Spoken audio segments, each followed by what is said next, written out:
जय श्री कृष्ण। राधे राधे। मित्रों, कर्मयोगમાં ભગવાન કૃષ્ણ હવે અર્જુનને એક પછી એક શ્લોકની એટલી બધી ઊંચાઈ સુધી સમજણ આપે છે.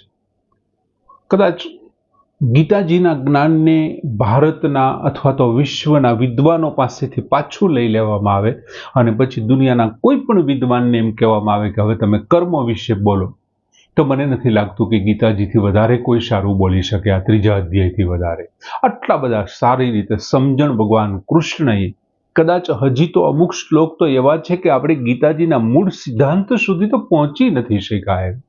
ભગવાન કૃષ્ણ જે કહેવા માંગતા હતા કદાચ ત્યાં સુધી હું અને તમે પહોંચી પણ ન શક્યા હોય એવું લાગે છે.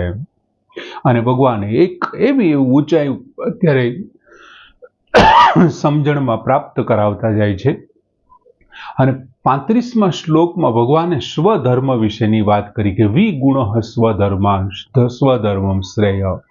કદાચ ગુણોની કમી વાળો જો પોતાનો ધર્મ છે ને એ શ્રેષ્ઠ છે, ભલે ને બીજાનો ધર્મ સારી રીતે પાલન કરવામાં આવતો હોય. ભગવાને કીધું સ્વધર્મમ ધર્મે નિધનમ શ્રેય. પોતાના ધર્મમાં મરવું શ્રેષ્ઠ છે. પરધર્મો ભયાવહ, અને પરધર્મ છે ભયાવહ છે, ભયપ્રદ છે, એવી વાત ભગવાને કરી. મિત્રો, એ આગળનો વિડીયો થોડીક 25 મિનિટ સુધી લાંબો થઈ ગયો, પણ એ શ્લોક અમુક એવા હોય છે ને કે મને એમ થાય કે હજી બાકી. હું જોઉં છું, મારી સામે ઘડિયાળ છે, હું જોતો હોઉં છું કે આ વિડીયો વધારે થોડોક સમય લઈ લે છે, પણ ઘણી વખત અમુક શ્લોકની જે ગેરસમજો ઊભી થઈ છે ને, એ ગેરસમજને દૂર કરવાના શુભ આશયથી ઘણી વખત વિડીયો મોટા થઈ જતા હોય. અમુક વખતે ઉદાહરણ આપવાથી, હમણાં જ આપણું ગીતાજીને પહેલેથી જે સાંભળે છે એવા એક બેનનો મેસેજ મેં 2 દિવસ પહેલા વાંચ્યો કે શરૂઆતમાં 29મા શ્લોકમાં શરૂઆતમાં થોડુંક અઘરું લાગ્યું, પણ છેલ્લા ઉદાહરણથી બધું સરળતાથી સમજાઈ ગયું. હવે માની લો કે છેલ્લું ઉદાહરણ ન આપ્યું હોત તો કદાચ એ શ્લોક ન સમજાય,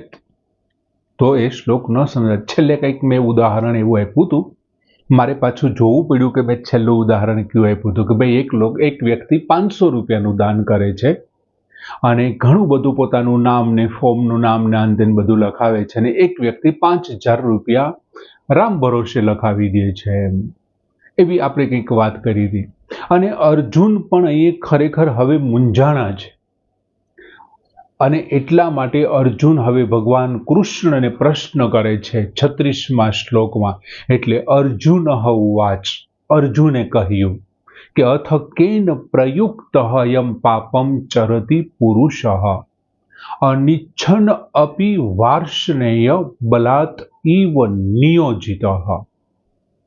અથ એટલે હવે અથવા વળી, કેન પ્રયુક્ત કોનાથી પ્રેરાયેલો, અયમ એટલે આ, પાપમ ચરતી પાપને આચરે છે, પુરુષ એટલે પુરુષ, માણસ, મનુષ્ય, અનિચ્છન અપી ન ઈચ્છવા છતાં પણ, વાર્ષ્ણેય એટલે હે વાર્ષ્ણેય, ભગવાન કૃષ્ણનું નામ છે વાર્ષ્ણેય, બલાત ઇવ પરાણે, ઇવ એટલે એમ, નિયોજિતી એટલે જોતરતા હોય, જોડાયેલો હોય, યોજતા હોય, પરાણે જોડતા હોય તેની એમ, તેની જેમ અથવા એમ, પાપમ ચરતી પાપનું આચરણ કરે છે. અહીં અર્જુન પ્રશ્ન કરે છે કે વાર્ષ્ણેય એટલે હે વાર્ષ્ણેય, હે ભગવાન કૃષ્ણ. વાર્ષ્ણેય શબ્દ યદુવંશમાં વૃષ્ણિ વંશ હતો. યદુમાં એક વૃષ્ણિ વંશ હતો અને ભગવાન કૃષ્ણનો એમાં જન્મ થયો હતો, એટલે એમનું એક નામ છે વાર્ષ્ણેય. બીજો, આ શબ્દ વાપરવા પાછળનું અર્જુનનું કારણ એ પણ હોય કે તમે હમણાં આગળ મને સ્વધર્મ સમજાવ્યો, અને સ્વધર્મ છે એ કુળ અથવા વંશને આધારે ચાલે છે, એટલે ભગવાનને એમનો પોતાનો વંશ યાદ દેવડાવવા માટે વાર્ષ્ણેય શબ્દ અર્જુને કદાચ વાપર્યો હોય. કે છે કે હે વાર્ષ્ણેય, અથ કેમ કે અથવા હવે,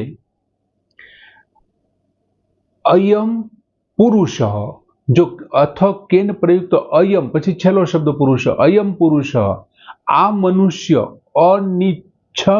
અનિચ્છન અપી, અનિચ્છન ઈચ્છા ન રાખતો હોવા છતાં બલાત નિયોજિત બળપૂર્વક જોડાયેલાની જેમ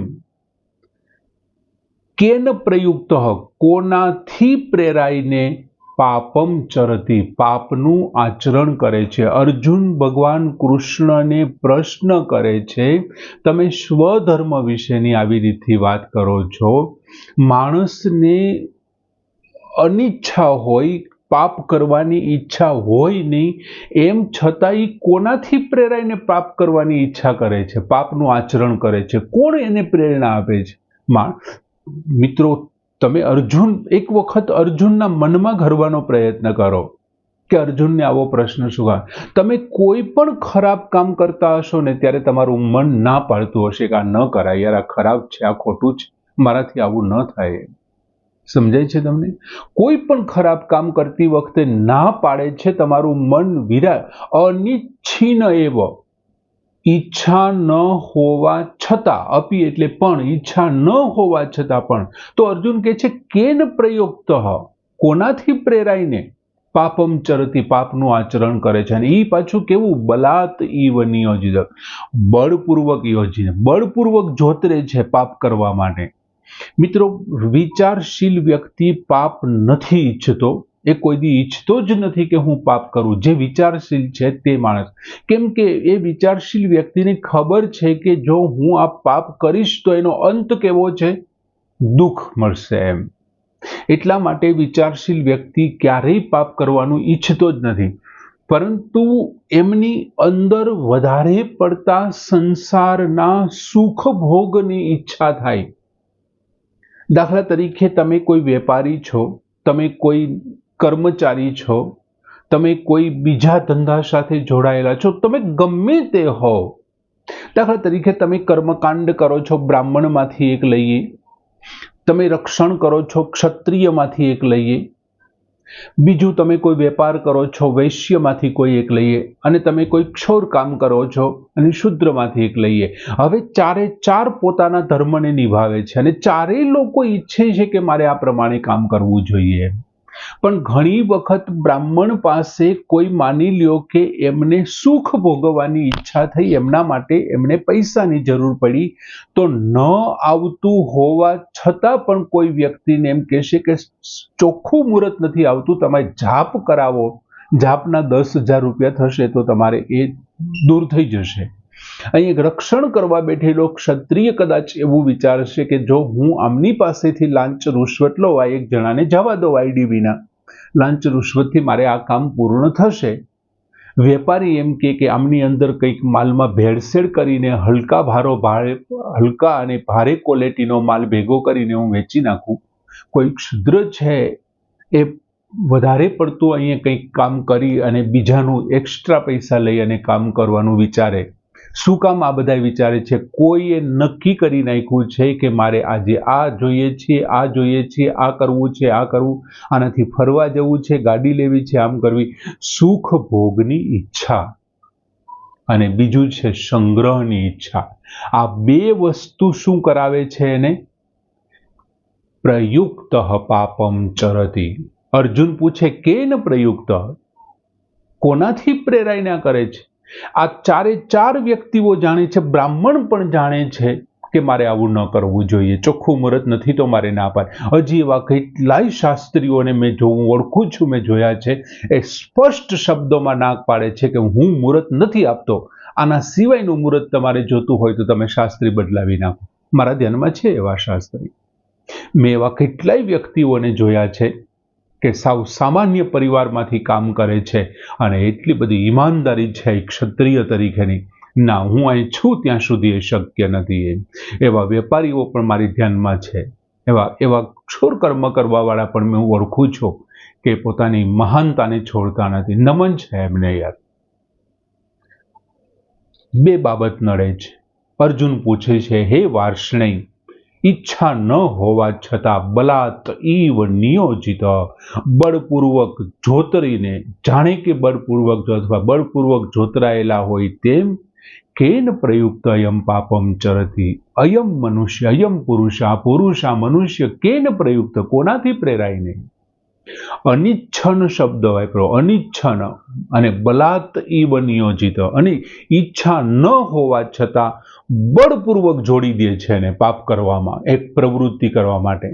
આ બંને પદોને વધારે સ્પષ્ટ કરવા માટે આ બે વાપર્યા છે. એમની પાછળનું કોઈ બળવાન કારણ છે, અને જો મૂળ કારણ કોઈ હોય ને તો એ કામ છે. કામ એટલે કામના છે, ઈચ્છાઓ છે. વધારે પડતા સુખ ભોગની કામનાઓ અને કા પછી વધારે પડતા સંગ્રહની ઈચ્છાઓ, આ બે વસ્તુ છે ને એના મૂળમાં છે, અને એમને કારણે માણસ પાપ કરવા માટે પ્રેરાય છે. મિત્રો, તમે મહાભારતના પ્રસંગોમાંથી એક દુર્યોધનનું પાત્રનું એક વર્ણન ગર્ગ સંહિતામાં કરેલું છે. ગર્ગ સંહિતાના લગભગ એના જે ખંડ છે એમના 50મા ખંડમાં દુર્યોધન એક શ્લોક બોલે છે કે જાનામી ધર્મમ ન ચ મે પ્રવૃત્તિ, જાનામી ચ મે અધર્મમ ન ચ મે નિવૃત્તિ. હું જાણું છું કે ધર્મ શું છે, પણ હું પ્રવૃત્તિ નથી કરી શકતો. હું એ પણ જાણું છું કે અધર્મ શું છે, છતાં હું નિવૃત્ત નથી થઈ શકતો. મેં હૃદય પછી કંઈક શબ્દ વાપર્યો છે, એમાં દેવ શબ્દ મૂકેલ. મારા હૃદયમાં બેઠેલો કોઈ દેવ મને એ કરવા માટે પ્રેરે છે. મને ખબર છે કે આ ધર્મ છે, છતાં હું પ્રવૃત્ત નથી. મને એ પણ ખબર છે કે આ અધર્મ છે, હું નિવૃત્તિ નથી. મારી અંદર બેઠેલો કોઈ દેવ મને એ કરવા માટે પ્રવૃત્ત થાય છે, અને મને પરાણે એ તરફ ખેંચી જાય છે. આ દેવ છે એ કોણ છે? કયો દેવ છે? અને એ દેવ છે ને એ દુર્યોધનની કામના છે, સુખ ભોગની, રાજ્યની ઈચ્છાઓ છે. એની પાસે રાજ્ય નથી એવું નથી, પણ વધારે ધન સંપત્તિ સંગ્રહ કરવાની ઈચ્છા છે ને એ દુર્યોધનને અનીતિ તરફ ખેંચી જાય છે. અનિચ્છન અપી, ઈચ્છા ન હોવા છતાં પણ જો એ આ કામનાઓ છે, આ દેવ છે ને એ મને અને તમને આ દુર્યોધનની જેમ ખેંચી જાય છે. તમે વિચાર કરો કે રાવણ કેવડો મોટો શાસ્ત્રી હતો, બ્રહ્માના કુળમાં જન્મેલો, પુલસ્ય વંશમાં જન્મો, અને વિશ્વા ઋષિનો પુત્ર, આવો તપોનિષ્ઠ વ્યક્તિ, જેમણે મહાદેવે ખુદ એમના વખાણ કર્યા હતા. આવો મોટો રાજવી, આવો મોટો બ્રહ્મવેતા, યાર, બ્રાહ્મણ કુળમાં જન્મેલો શાસ્ત્રી, અને એમ છતાં એક નાની એવી બાબતોથી એ પ્રેરાય, અને ખબર છે કે આવું મારે ન કરવું જોઈએ, આ ખરાબ છે મારા માટે, એમ છતાં અંદરની લાલચા, કામના, શૂર્પણખાએ આવીને વાત કરી કે રાજરાણી તરીકે શોભે તેવી સ્ત્રી વનમાં ભટકે છે, અને મેં આવું કર્યું એટલે રાવણે કેટલા ષડયંત્રો કર્યા. એમ જાણતો તો પર સ્ત્રી સાથે હું આવું ન કરીશ, એ તો શાપિત હતો રાવણ, એમ છતાં પણ ગયો.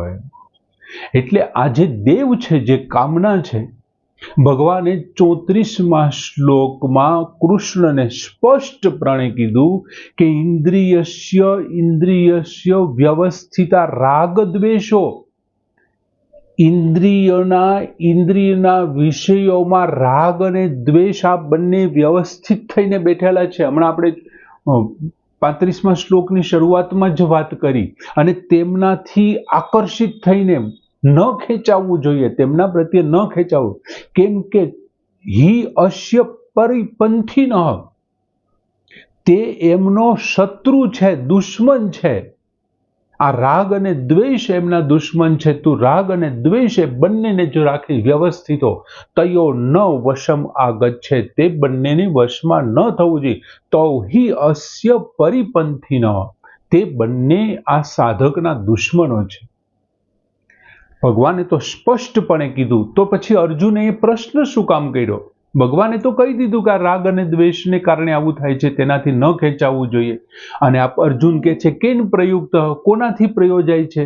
ભગવાને તો કીધું રાગ દ્વેષથી પ્રયોજાય છે, પણ અર્જુન છે એ પકડી ન શક્યો. કદાચ દુઃખને કારણે, આવા વાતાવરણને કારણે, આવી 18 અક્ષૌણી સેનાની વચ્ચે છે ને કદાચ કોઈ કારણોસર અર્જુન બરોબર સાંભળી ન શક્યો. પણ એવું ન બને. અર્જુન છે એટલા બધા વિદ્યાર્થીઓ અને એવી પરીક્ષાના ટેન્શનમાં અર્જુનને માત્ર જો આંખ જ દેખાતી હોય, અને ભગવાન કૃષ્ણ જ્યાં વક્તા તરીકે હોય અને શ્રોતા તરીકે અર્જુન હોય, ત્યાં બે ધ્યાન હોય જ ન શકે. સાવધાન થઈને જ સાંભળતો હોય. તો પછી અહીં કહેવાનું કારણ શું? અર્જુને આવો પ્રશ્ન કેમ કર્યો? કેન પ્રયુક્ત? શું એણે 34મો શ્લોક સાંભળ્યો નહોતો? પણ 31મા શ્લોકથી 35મા શ્લોક સુધી ભગવાન કૃષ્ણએ પેલા અશ્રદ્ધાની વાત કરી કે અશ્રદ્ધાથી તારે આ ન કર, પછી અસૂયાની વાત કરી, પછી મૂઢતાની વાત કરી, પછી પ્રકૃતિમાં પરવશતાની વાત કરી, અને 34મા શ્લોકમાં રાગ દ્વેષની વાત કરી, 35મા શ્લોકમાં સ્વધર્મમાં અરુચિ અને પરધર્મમાં રુચિની વાત કરી. એટલે કદાચ અર્જુને પૂછ્યું કે ભગવાન આટલી બધી તમે મને વાતો કરી, એમાંથી કેન પ્રયુક્ત? ઈચ્છા ન હોવા છતાં આમાંથી શ્રેષ્ઠ કોણ છે? કોનાથી પ્રેરાય છે માણસ કે એ પાપ કર્મ કરે છે, પાપનું આચરણ કરે છે? કયું કારણ છે કે આ બધા કારણોમાંથી કયું એમ કે ન ઈચ્છા હોવા છતાં પાપમાં પ્રવૃત્ત થાય?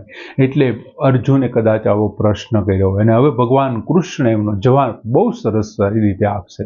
37મા શ્લોકમાં ભગવાન કૃષ્ણ એમને સમજાવે છે. આમ અર્જુનનો પ્રશ્ન છે. આગળ 31 થી 35 સુધી ભગવાન કૃષ્ણએ આ બધા બંધનરૂપ થવાવાળા જે કારણો છે તેમનું વર્ણન કર્યું. આ શ્લોકને પૂર્ણ કરી. અથ કેન પ્રયુક્ત યમ પાપમ ચરતિ પુરુષ અનિચ્છન અપી વાર્ષ્ણેય બલાત ઇવ નિયોજિત. જય શ્રી કૃષ્ણ.